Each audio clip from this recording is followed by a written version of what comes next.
I'm just going to put this video together quickly just to help out a few people who might be a little bit worried or concerned or need some tips for their drone or UAV OE test, which is the flight practical test before you can actually fly commercially.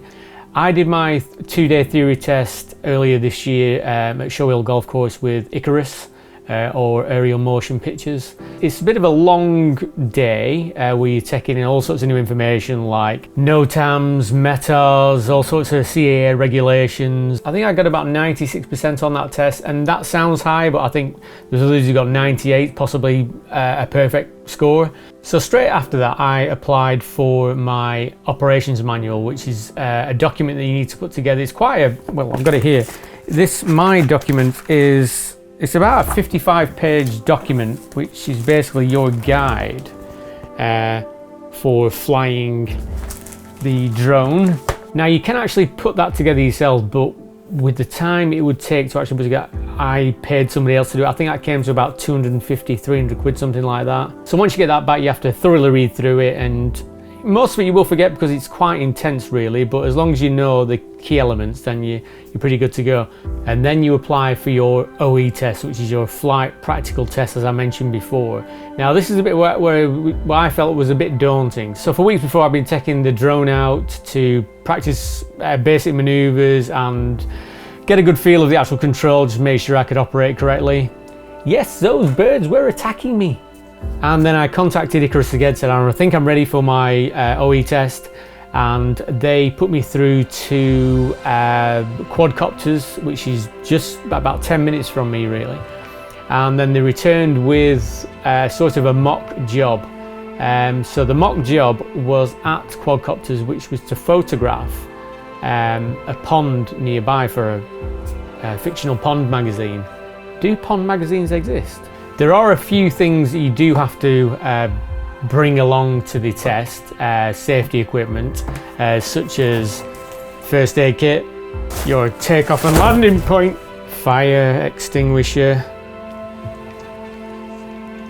and then they recommend a few things like the anemone wind reader. I also purchased a set of cones, safety cones, but these are actually for football. Barrier safety tape, all sorts of signs. Honestly, I think I probably took a little bit too much, but I felt that what they wanted to see from you as a pilot is that you were acting as safely as you possibly could with this toy. So the days before, like any test, I was getting a little bit nervous. So I started scouring the net really to find any sort of hints and tips. I couldn't find anything, so this is the reason why I'm putting this together. I don't think I slept well that night, just like before anything. I think the last time I actually took a test was my driving test, which was a long time ago. So the document they send you for the mock job, you have to find out the location with the grid reference that they send you. It's not that hard really. And then sort of check out the terrain, what's around, so you can fill in a pre-site survey. Again, it's not hard. I feel the more you put in, the better it'll look on you really. So the morning of the flight test, pretty nervous actually, but introduced myself to Lee from Quadcopters, who kind of put my mind at rest. He basically said, look, we're here to help you. We don't want you to fail, we want you to pass. So they showed me a basic maneuvers video before I had to fill in my I had to fill in my on-site survey test. So we walked around the area, checked out the local environment, and again I just filled in as much as I could. I said that there was birds around, possibly there might be a problem, there was cattle, trees. I just put in probably far too much, but I don't think it hurt at all. And then they showed me a basic maneuvers video on what was going to be happening on the day, and then I had to fill out the risk assessment.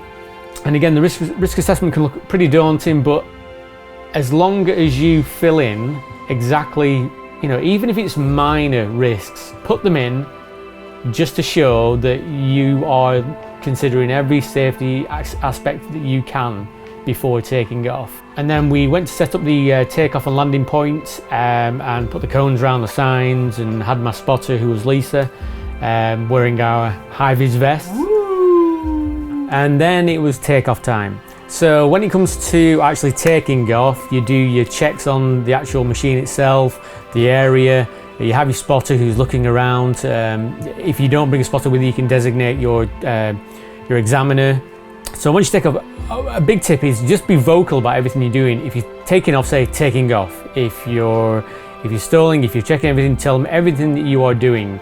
And then we went actually to photograph the pond, which was part of the mock job.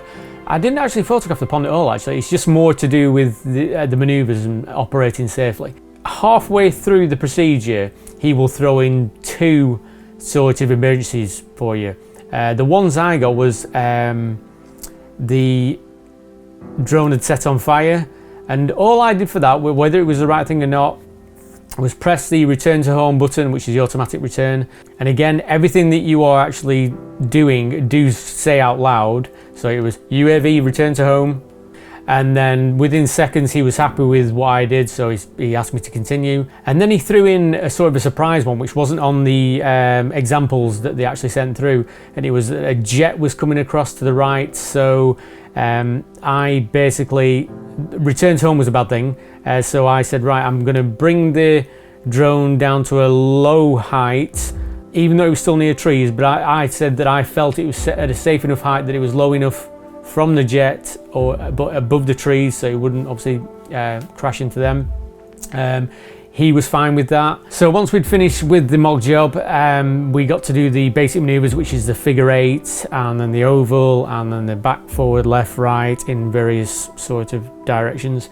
Big box, little box. And I got to confess, I didn't do too well at first. The warning system on the drone actually stopped it from crashing at some point, because we were actually maneuvering around some scaffold. A good tip, if you're not quite getting the depth perception because the drone is between you and the subject, and you can't see how far away you are, the drone is from it, then stop it, move to the side so you can actually see it. He actually wanted to see me move, I think, so that I had visual line of sight at all times, and that I could see exactly how far the machine was away from the actual subject itself, being a tree or a scaffold. Yeah, and that worked. So I think once it landed, big sigh of relief, and he said that I passed.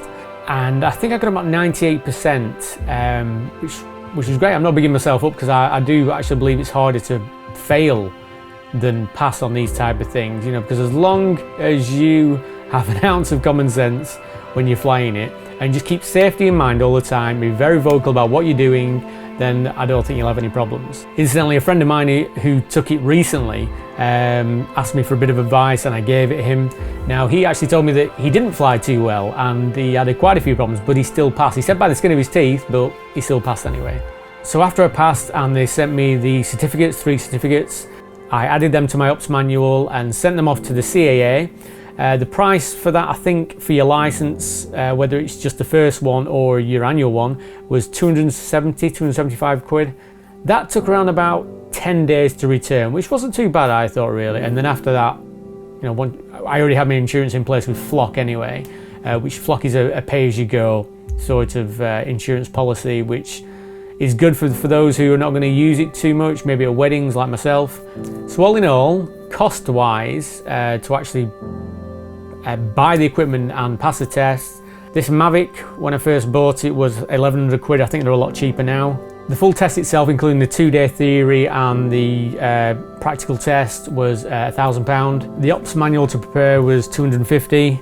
All the safety gear, I don't know, £50. The CAA license, 275. Insurance usually works out, if you're not doing it by Flock, I don't know, about £300-400 a year. So for the first year, it cost approximately close to £3,000 to actually fly commercially. If you thought this video was informative, please give us a like or a subscribe, much appreciated. Bye for now.